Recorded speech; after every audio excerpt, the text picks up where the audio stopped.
Hello and welcome to Geeks Assembled.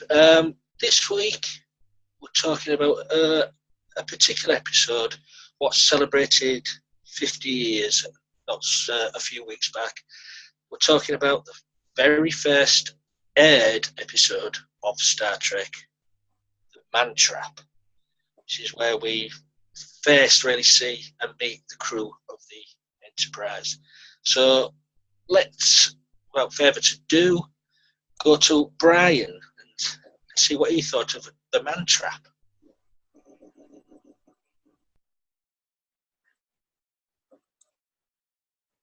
Okay, the Man Trap. Let's see. Well,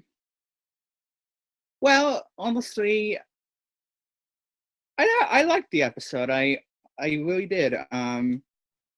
The story was good. The the alien the alien of the week within that story. What pretty cool. I honestly liked how she needed that the alien needed to survive on salt. That was pretty I would say pretty weird, but otherwise it was neat. And I thought it was cool. I thought it was cool how the alien would get to shapeshift to any person it wanted to. But um, but it had a particular shape shifting, which was Dr. McCoy Bones' his old girlfriend or whatever. I think that was pretty interesting. Don't know why. I never really understood why it did that. I mean, it was on the planet with some other person, and I just never really understood why it chose to shapeshift into that particular person. But in any case, though, the episode, the story itself was good. I loved it, and the scene I love the most though is when Spock and Kirk go to defeat the alien itself, and it turns up that they don't defeat the alien, but McCoy ends up defeating the alien, and because it's because the alien is within the form of his past girlfriend, and it's a bit difficult for him, but he does it, and so I just love that, and it was pretty awesome to see. So, and it was about to kill Kirk as well, so he couldn't let it kill his friend. So I give props to Bones, and he's always still going to be my favorite Doctor on Star Trek, on any Star Trek to this day. Very, very cool. I would give this episode, I think, maybe 8 out of 10. 8 out of 10. Thanks for that, Brian. Yeah, I agree with you that McCoy is the best. Let's go to Daniel. Let's see what Daniel thought of the first broadcast episode of Star Trek. I thought it was a very interesting episode. I liked how the salt monster, and I liked how he was he could shapeshift into other people, and it was using the body of McCoy's girlfriend against him, kind of. And but although I don't understand why that salt monster killed that other guy. Remember that other guy that salt monster was living with on the planet? He killed him later on in that episode. I'm like, why? It was like, you stayed with that guy for years. Why would you kill him? And I just didn't make any sense. I guess I don't know if it was evil or maybe it just needed to survive. I don't know, but yeah, I thought it was an interesting episode, and I like McCoy. McCoy's my favorite Doctor. He is just awesome, and yeah, I think he was just badass when he defeated that salt monster. It was pretty good, and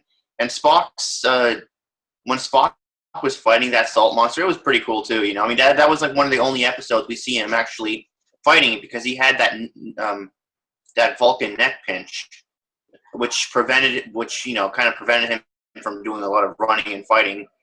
That's why they created the Vulcan neck pinch, so that he can, disable people without very much fighting, so. But overall, I would give this episode an 8 out of 10. All right, 10. Thanks for that, Daniel. Let's move on to Connor. His camera's not working, but he's here in audio, so go ahead, Connor. Yes, I'm still here. My issue with Star Trek is that, unlike Star Wars, and I know I shouldn't make this comparison, it's not as exciting in the action. And this episode is no exception to that. There were places when it was enjoyable. I like the whole aspect of the shapeshifter that sucks salt out of the body and all that sort of stuff. And there was interesting aspects to it. But just Star Trek in general just sends me to sleep, because it's just not my sort of show. It's far too diplomatic.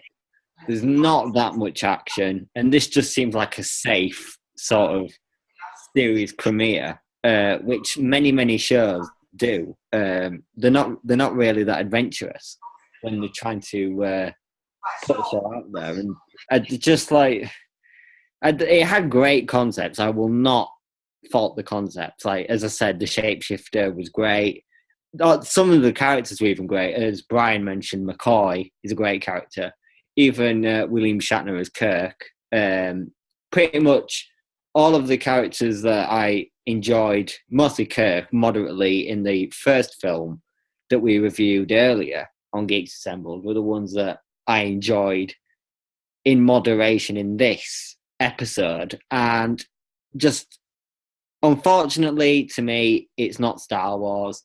And if Star Trek in this form, in this old 60s form, was slightly more action-packed, I'd probably be able to get into it a bit more.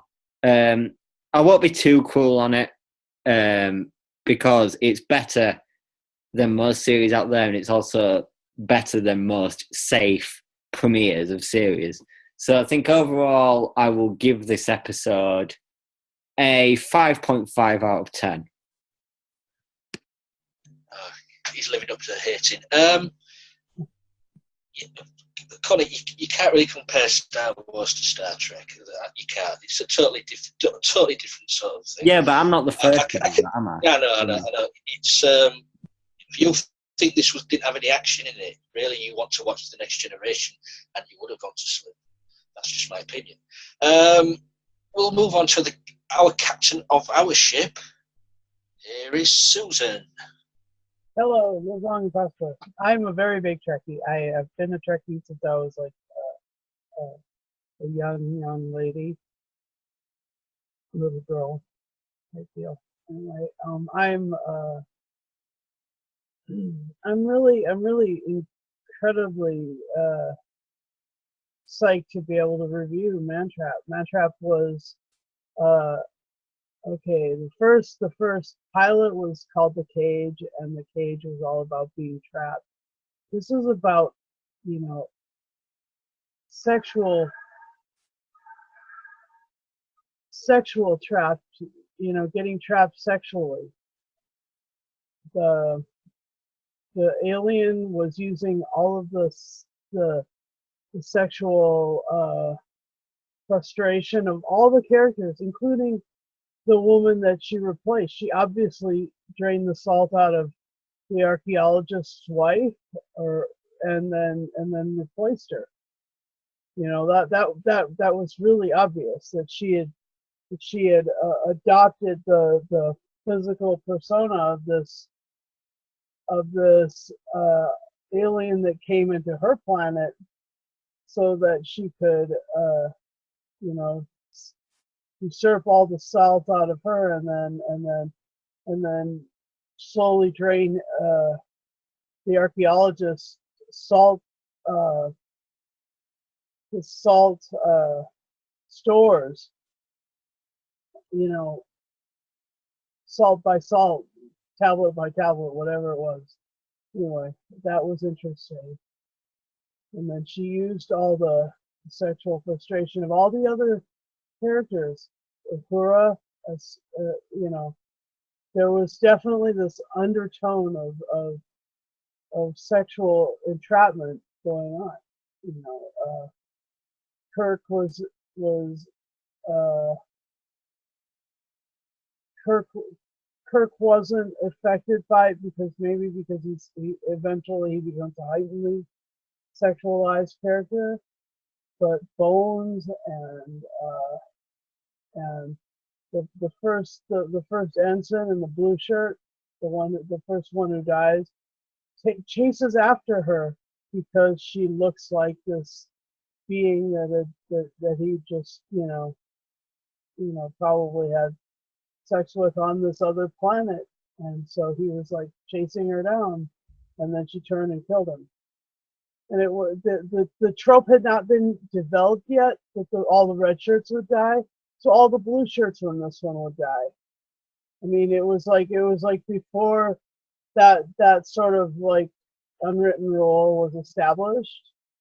So that was really interesting too, and the fact that their first foray to another planet becomes a sexual one kind of sets I mean, it's so 60s. It's very, very of a time, you know, and I really enjoyed the way that Bones, you know, had to play all these different parts of himself and all these and himself having been shapeshifted from this alien. That was cool. I found that was really interesting too. Ensign Green was pretty, you know, cardboard, but Bones had some meat to his character. And Uhura and Spock's interaction at the beginning was good, as was Yeoman Janice Rand and Ikaro Sulu in the botany section of the ship. Their interaction was really interesting when Green shows up. So I mean, there's all these really cool moments in it, and I know that there's a lot of them that I really hold dear to my heart. But as a whole, the whole series would get a 9 out of 10 for me. I mean, all 3 years, you know, the whole thing is a 9 out of 10 sort of thing. But this episode, I'll give it an 8 out of 10. It was really good. So, thanks. Thanks for that, Susan. So it's my go. When I was rewatching this today, I was just thinking, oh yeah, it aired 50 years ago in September of this year, and it just sort of struck me that this was the first time we saw Spock on TV. This was the first time Kirk, McCoy, Uhura, you know, a black actress in a main role. Didn't often get that back then in the 1960s. So you know, Star Trek was leading in that. But also, it was the first time we saw the iconic design of the Enterprise.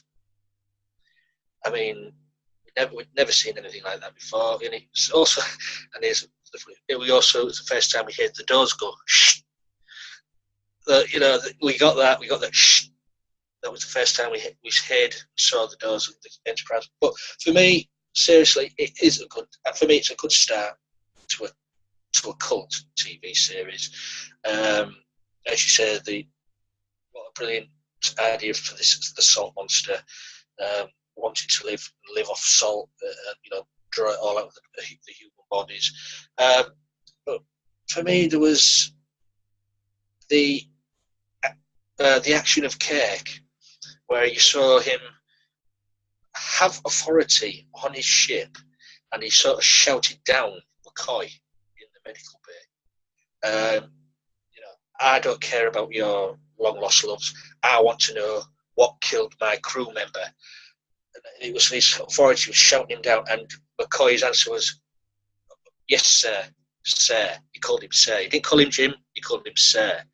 And we didn't often get that in the series because it was always best friends. It was Bones, it was Spock, it was Jim, but that one was yes sir. And I thought that was just brilliant. A little bit in that there with Kirk's authority. He knew he meant business, and another thing what made me laugh was he found out from the salt monster, the McCoy's nickname she gave him, Plum. That was just a little funny thing there, and Kirk used that against him there, called him Plum a couple of times. But it is a very good start, and as I said, the design of the monster back then, 1966, it would have been awesome back then. I mean, okay, it's a bit dated now, but it does the trick. It does the trick. I don't know what to really score this. I mean, you give it 8.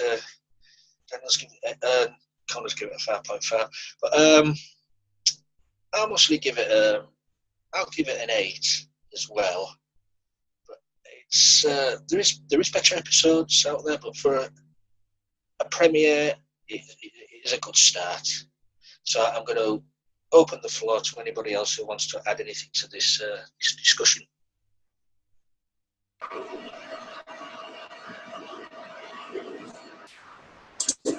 Yeah, I agree. The Man Trap was a really good first opening episode. I liked it. I liked it much better than The Cage. I mean, The Cage was the original pilot that Roddenberry made, and that was very, very, like, it was more cerebral than action adventure. Like, TOS was action adventure because the people in charge made it that way. If it was up to Roddenberry, he would have made it like TNG. It would have been all cerebral, and they would have talked their way out of all situations instead of actually using their weapons or fists.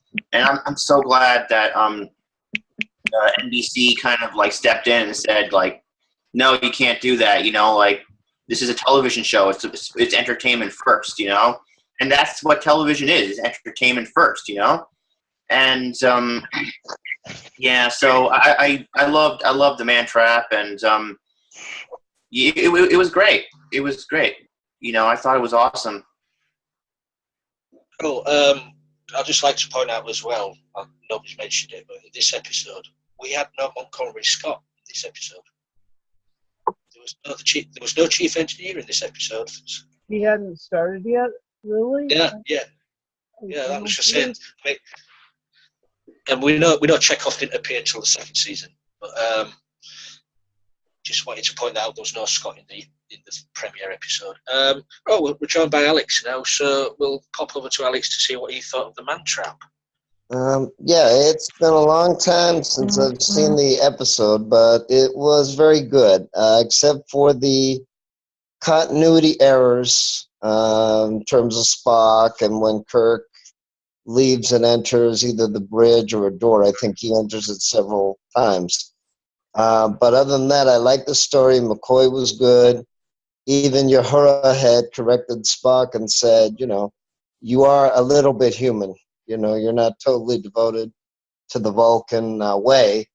And it was interesting to see McCoy, that he claims to be human and all that, and you see the climax, and you see, his acting, which is very good. He's actually a good actor, as well as Nimoy and Shatner. Well, I've never been a big fan, but but it actually was a good episode. I enjoy. If I have to watch Star Trek, I'd rather watch the first season. Second season is pretty good. Third season, that's a little iffy.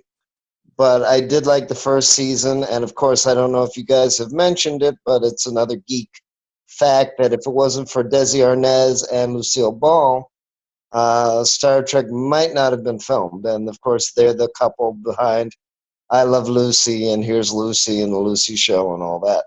So in a way, they did help fund Star Trek. So I guess in a way, Star Trek is quarter Cuban because you have Desi Arnaz as well. But anyway, back to the episode. Yeah, it was very good. I did actually enjoy it. But that's the thing, too. A lot of television and sci-fi, I don't think they realize that people were going to be fans. I don't think they realize that people are going to try to trade videotapes and download it and watch it on streaming. And some of it, unfortunately, does not, it doesn't age well in some respects. And in some series, it doesn't age well. But you just enjoy it for what it is. And like I said, I did enjoy the episode. I do enjoy the first season. And like I said, I always did like DeForest Kelly. I always did like Sulu. I always did like Spock. And I always enjoyed episodes where they gave them more lines instead of Shatner all the time. Okay, so I'd give it about 7.5 for the continuity errors. Thanks for that, Alex. Also, I think Susan was sort of mentioning earlier about the Uhura and Janice Rand, the sexual. I mean, I'd never seen Uhura act like that with Spock further along the series. So I don't know if they changed the character along as the series went along, but I preferred Uhura as she was then in this episode. A bit flirty and a bit teasing Spock all the time. I like that. And Janice Rand, it's a shame she only appeared in season 1 and a couple of the movies. She should have been with the full main cast all through the 3 seasons. She was a good character, but not treated well by the production company, as far as I know. Yeah, that's right. Anything else anybody wants to say? No. Right. Well, it was a great thing to do. That they were doing this for the 50th anniversary. I mean, it was just a month ago, 50 years ago that it premiered. So I'm really glad to have this opportunity to review Star Trek, and I'm glad we got our resident Star Trek episode Daniel here to do this.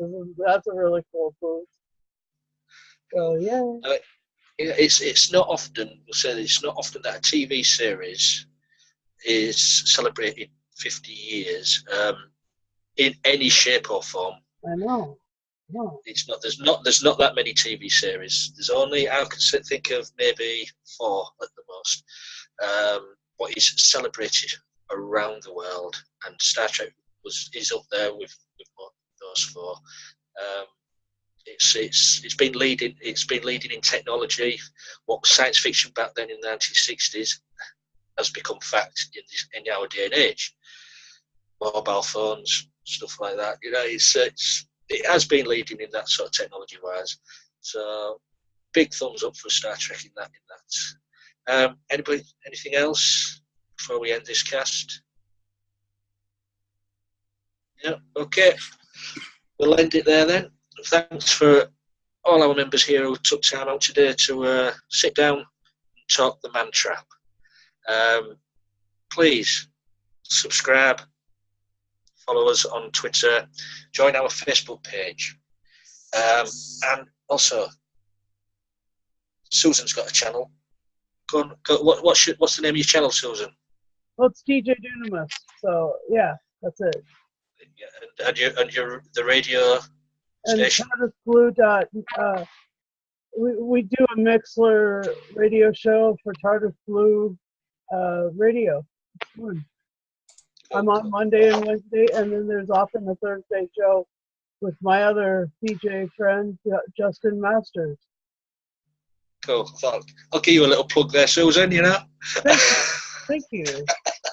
Yeah, and please, if you like what we do, or if you don't like what we do, please leave comments below. We try and answer them as soon as we can. Leave comments below. Tell your friends about us.